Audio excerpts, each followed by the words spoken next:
Welcome all. Thank you for tuning in to Cedarly Radio, your guide to films playing at the Art House for the week of March 6th to March 12th. I'm your host, Aaron Spears.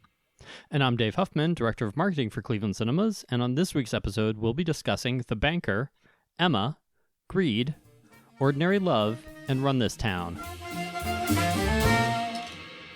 We have a few movies opening up this week, Aaron. It seems like a few, yeah. I believe the official title is Emma, period. Yes, everything it is Emma, period. Yeah. And they are extremely strict about that.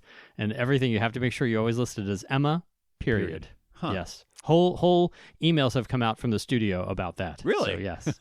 Yeah. Well, we'll jump into that in a second when we talk about the movie. But we always like to start off with a recommendation, something we've seen this week that we like to call our movie of the week. Dave, what is your pick this week for the listeners out there? Well, my movie of the week is the latest big screen adaptation of The Invisible Man story, starring our favorite Elizabeth Moss. Yes. By Leigh Whannell, and it is just an amazingly smart, very suspenseful thriller. It's so good. I really encourage people to see it. If you're just thinking, oh, I don't want to go see that, that's a horror movie. It is not a horror movie. It is really kind of like a domestic abuse, suspense film, really, but with a little sci-fi kind of twist to it, I guess. Okay. And it just has, yet again, an amazing performance by Elizabeth Moss. Yeah. So maybe this will be a big enough hit that the Academy voters, maybe come Oscar time, will remember it, and she could end up finally getting an Oscar nomination. I'm going to go out on a limb and say crossed. no.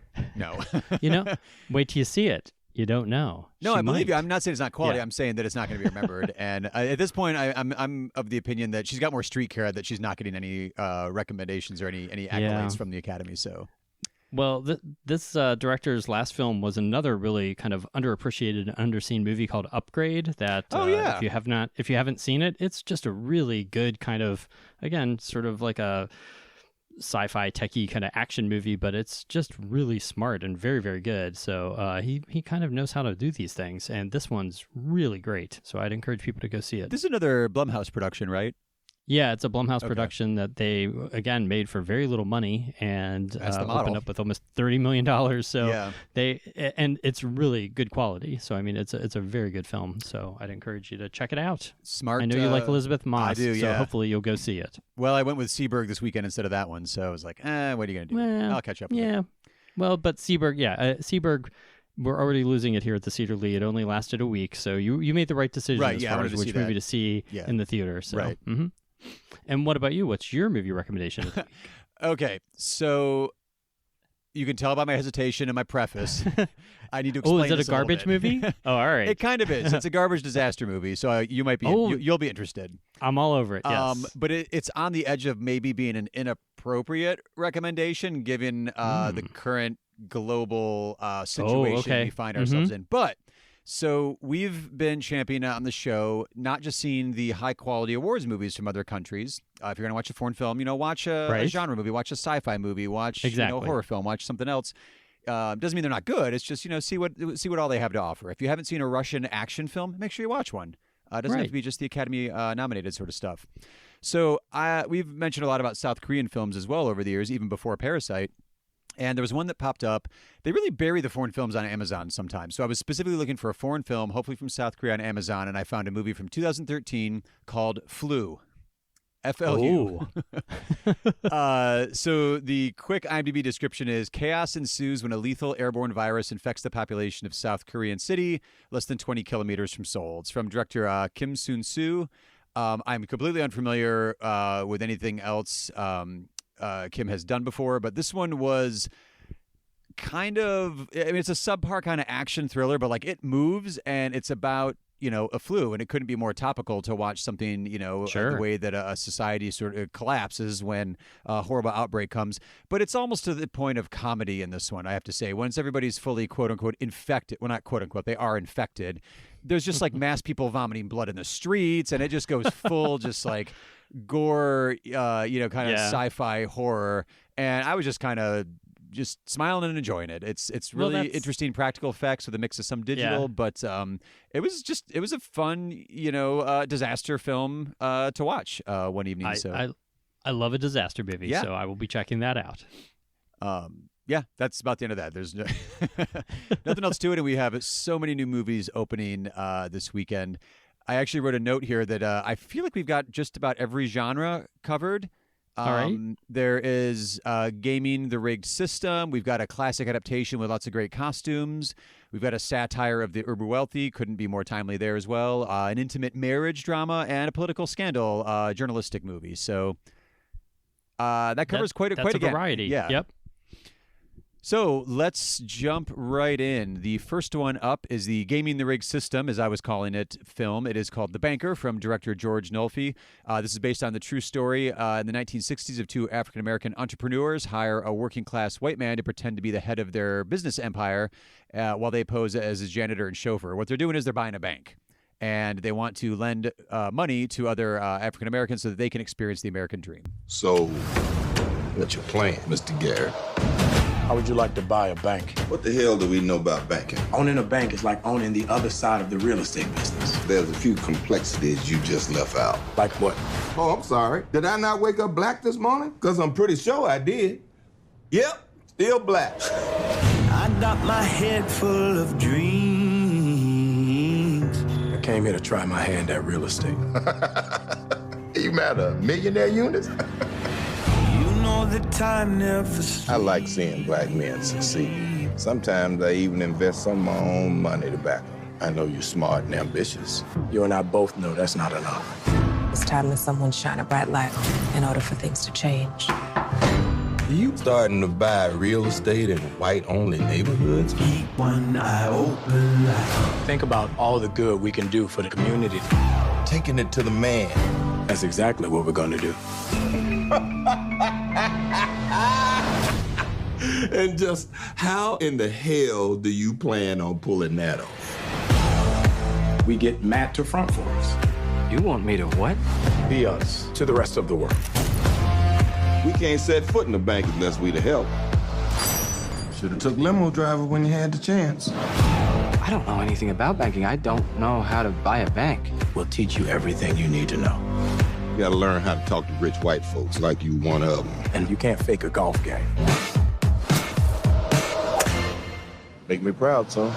So, Dave, as of right now, you said this was going to be 1 week only? Yes, as of right now, this is booked to just be playing for just this week. So if you're interested in seeing this does star Samuel L. Jackson and, oh my gosh, I'm blanking on his name. Anthony Mackie. Anthony Mackie, thank you. And from Nicholas Hoult. All the Marvel movies, yes. And No. Anthony Mackie from Seabird. Oh, he's in Seabird. Yeah. Yes, that's true. So we won't have two Anthony Mackie movies playing at the Cedar at once. Almost, back-to-back though. 1 week only films, Back to back. Yeah.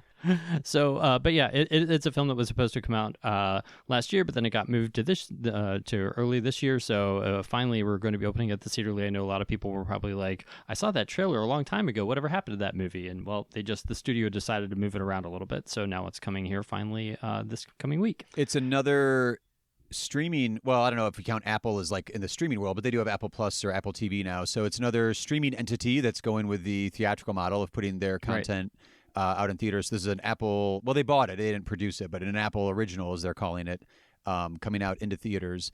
I was unfamiliar with George Nolfi as a director or writer or anything, and he'd worked on The Adjustment Bureau and I think one of the Ocean's movies, which if you watch the trailer, even the clip we just played now for The Banker, they're really positioning it as almost like a con job. I don't say thriller, but like it is kind of an excitement to it. They're trying to get away with this con job in order to help out. Yeah. People that aren't getting serviced by like in the white banking industry. So it's kind of an interesting subject matter to apply that kind of tone to. So I'm pretty intrigued by that. Also, it's Anthony Mackie, so I'm intrigued. Well, the next film that we've got opening up is the aforementioned Emma, directed by Autumn de Wilde, and this is of course an adaptation of the classic novel. In 1800s England, a well-meaning but selfish young woman meddles in the love lives of her friends. Miss Woodhouse! You will never guess what has happened. Robert Martin has offered me his hand. Do you advise me? Oh, no. The words must be your own. You must be the best judge of your own happiness. I have determined and really almost made up my mind to refuse Mr. Martin. Emma. Mr. Knightley. This is your doing. She is the natural daughter of nobody knows. Silence, gentlemen, and a gentleman of relation. Upon my word. You should not make matches. Whatever you say always comes to pass. Mr. Elton, Miss Harriet Smith. He's in love with you. Who can think of Miss Smith when Miss Woodhouse is near? Oh, Mr. Elton! Oh, dear. So this is the fourth adaptation now of Emma, Dave. Only the second one, though, with a proper time period. Of course, the most famous version of Emma. You're supposed to fill in the blank there. I know is, what can I say it? Clueless. Oh, yeah. Duh. I was totally blanking on that. I was actually, you know what I was about to, I was thinking of Emma Stone movie that's Easy A? Easy A for some reason was what I was going to say, and I'm like, that's not is right, is that like an official Emma adaptation? No, I don't think so. No. Okay. No. That's an adaptation of the Scarlet Letter. That's why I think in my brain it was like getting all, classic adaptation. Like, yeah, just jumbled twist. in my little brain sometimes. Too many movies are up there. That's true. But this is, of course, the first adaptation that has punctuation in the title, definitive punctuation. Oh, the first version of Emma? With a period in it. Why is that? Was there any explanation to that? I don't know. Oh. I didn't read the whole email. I just got the gist. It was like, okay, please make sure that it's always listed Emma, period. Gotcha. So, there you go. But yeah, this has been getting very good reviews. It opened up in New York and LA a couple weeks ago. It stars Anya Taylor-Joy, who I loved in The Witch. If you haven't seen that film, she's excellent in that. So, this is a different kind of performance because now she's playing this charming, woman as opposed to, scary kind of, or, a woman, a young girl fighting, possession or whatever you want to call it. And of course this also features Bill Nighy, he's always a great scene stealer and always hilarious. So it's just a lot of fun. This adaptation is a lot of fun. So apparently the director put out a statement, Autumn de Wilde, that Emma has a period at the end of it because it's a period film, which I'm guessing is a joke answer she gave in an interview, but I hope that's true. Not? Yeah. I hope that's like, she was probably tired of answering that question, so she's just, I'm going to give him an answer. I love when these types of movies come along, not specifically Emma remakes or Emma adaptations, but there's I'm going to pick on Downton Abbey just because it came to mind right away. It was a huge hit last year, but like the period films where like there's a offbeat or interesting sense of humor to it, not just like the stuffy proper. The Favorite, one of your favorites of recent memory, where like, put a little, not even that there's really a little twist, but like people have had a sense of humor throughout human existence. And I love it when it's sort of worked in, even just the audio from the trailer we just played. Like it's snappy dialogue. It's interesting, witty comebacks. You couldn't see it, but there was a scene where Bill Nighy's, having tea and he's just so shocked he's sitting still and the maid just like removes the teacup right from his hand and he just sits there, frozen and aghast. So, it's kind of rare, I would say, but really interesting when we do have like kind of a fun, sense of humor in a period film. Next up, we're going to swing back to contemporary. So this was in the satire of the uber wealthy I mentioned earlier. It is the film Greed from writer and director Michael Winterbottom. This is a satire that skewers the fast fashion industry and a scathing farce about the grotesque inequality between a retail billionaire and the female garment workers who toil on his trendy clothing line. Now time for the man you've all been waiting for, the king of the high street. You've been described as the unacceptable face of capitalism. I've done nothing wrong. He didn't do it for the man, didn't do it for the world, didn't do it for the... This is Nick, he's chronicling my life. He just loves money. He paid himself and his wife £1.2 billion. This is for all of you. No, not literally, but I mean, thank you. I did it for the money. Hi, you're the fashion editor? Yes. Did you expect me to look a bit more like a model? Of course not. Not that you look great. He was his own man from the start. What is the average wage in Sri Lanka? 50p a day. Imagine how many dresses I can get made. He was a bully. Nod your head and shake my hand. He was a parasite. It's classic tax avoidance. Go away! Look at that. You can't buy a view like that.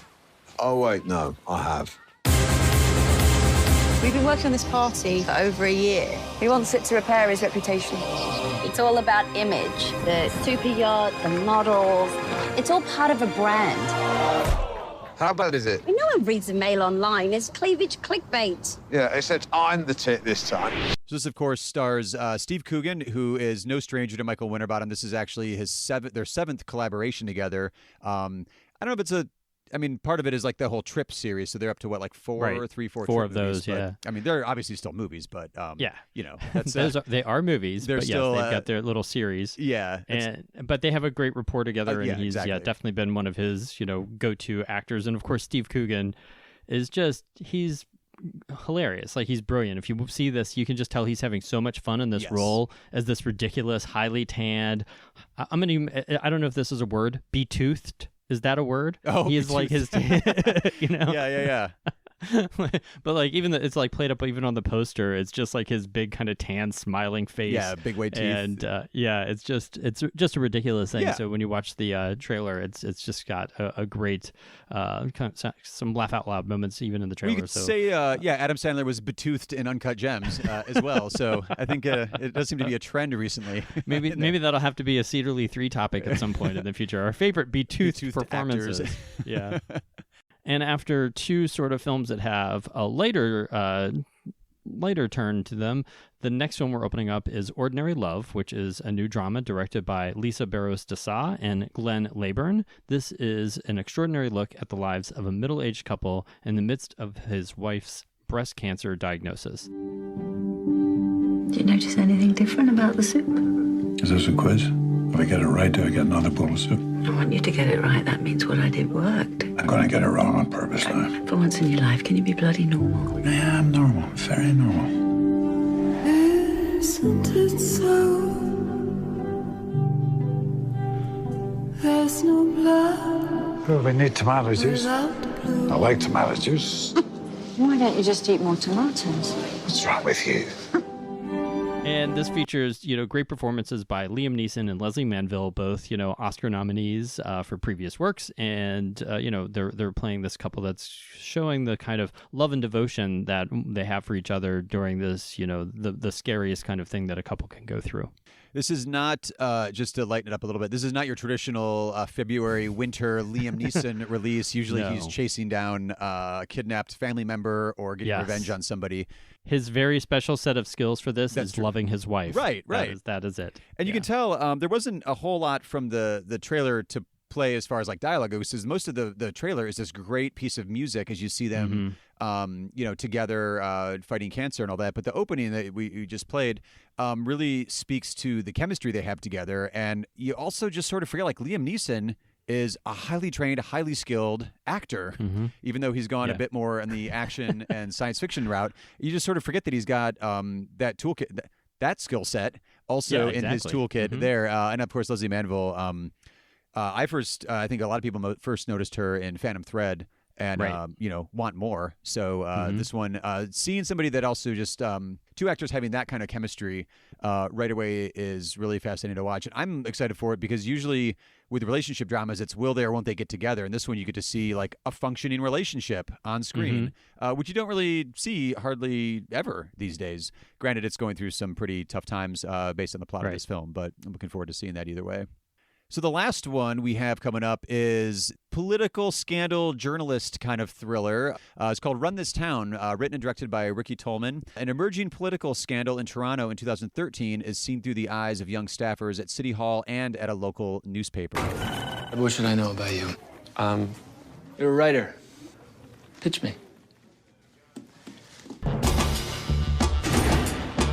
Dare I ask where you last worked? I worked in the mayor's office. Dave, I've been working for more than a year now. I think that I could be really useful with this sort of thing. You know you don't get to be editor on day 2 just because you showed up on day 1. Hello? Hello? Hi. You called, but said you wanted to meet in person about your story. We're not taking the story unless we can see the video. Can you imagine the uproar? Hey, sorry, do you work here? I'm just an assistant. So how does this video come your way? What am I looking at? Dave, do you remember the story of Rob Ford, the mayor of... Oh, boy. Yes, I do. It is one of those like just shocking kind of things. Yeah, it was the mayor of Toronto who was caught smoking crack on video. While he was running for re-election. And yeah, so it is just one of those amazing things that you just go, wow. So it's weird because like I love a good journalist story. So I was really intrigued by this one. It's a feature debut from Ricky Tollman here.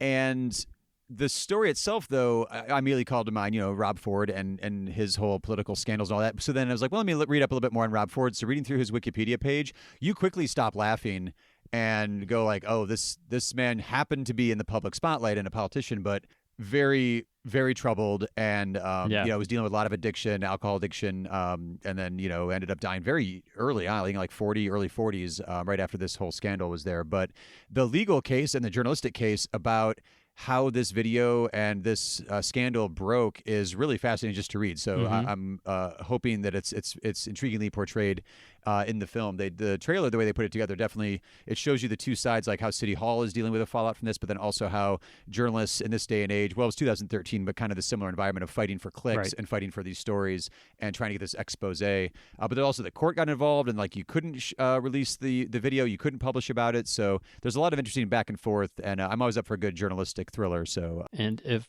people are interested in seeing that, then they should definitely not wait, because it is again one that is right now only planning on being at the Cedar Lee for 1 week only. So see it soon.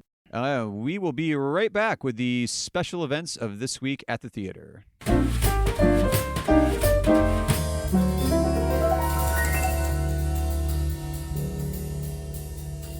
Well, special events are a bigger and bigger part of the theatrical programming we've got here at the theater, so we always like to take a little time to let you know about the special events coming your way in case any of them are piquing your interest. We have an additional screening of My Hero Academia, Heroes Rising, on Saturday, March 7th at 1 p.m., and that'll be playing in a subtitled version. That is the hugely popular anime series, and this film was the number 4 movie in the country last weekend, just in its limited kind of shows. So that's how popular it is. We also have coming up the Melt Bar and Grilled Late Shift series. It is the first weekend of the month, so it's time for the late shift.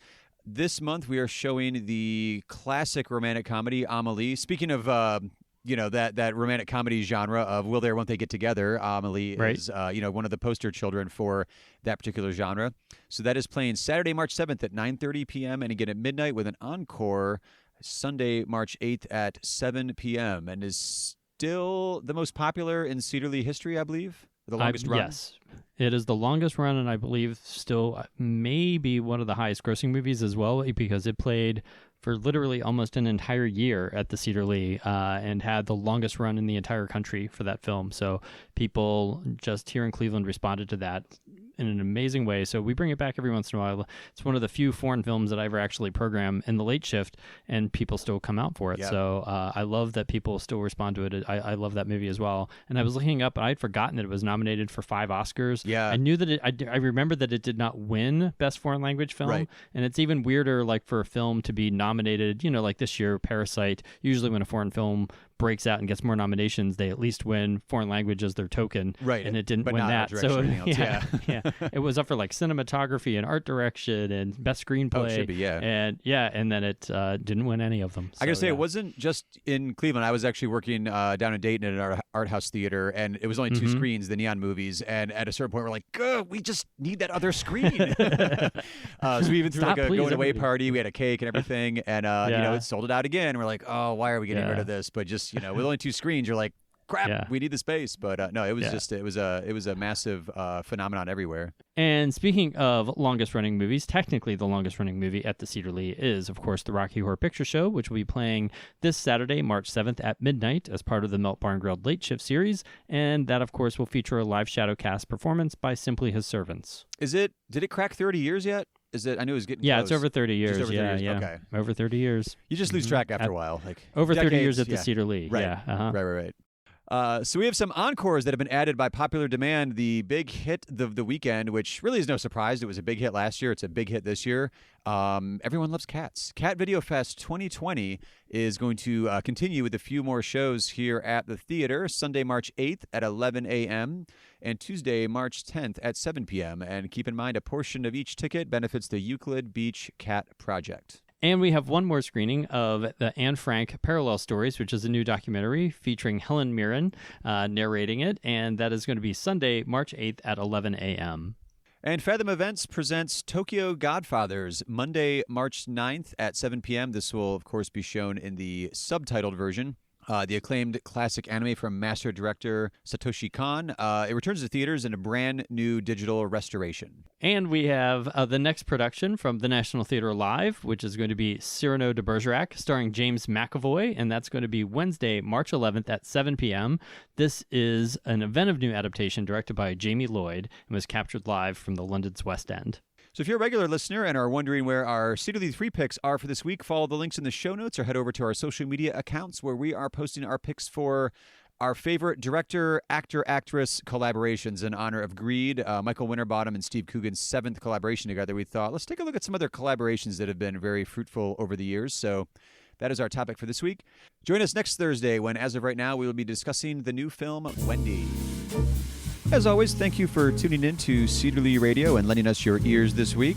All the music heard on the show is original music written by Grant Heineman and performed by the New Heights Jazz Ensemble, used with their permission, of course. Visit clevelandcinemas.com for correct showtimes and to purchase advance tickets. Also, there are links in the show notes. You can use those if you'd like as well. Follow us on Facebook, Twitter, and Instagram. We are at Cedarly Theater, spelled with an R-E at the end because we're fancy like that. Don't forget to subscribe to the show wherever you find your podcast, and while you're subscribing, leave us a rating and review, or better yet, tell a fellow film geek about the show. We'll see you at the movies.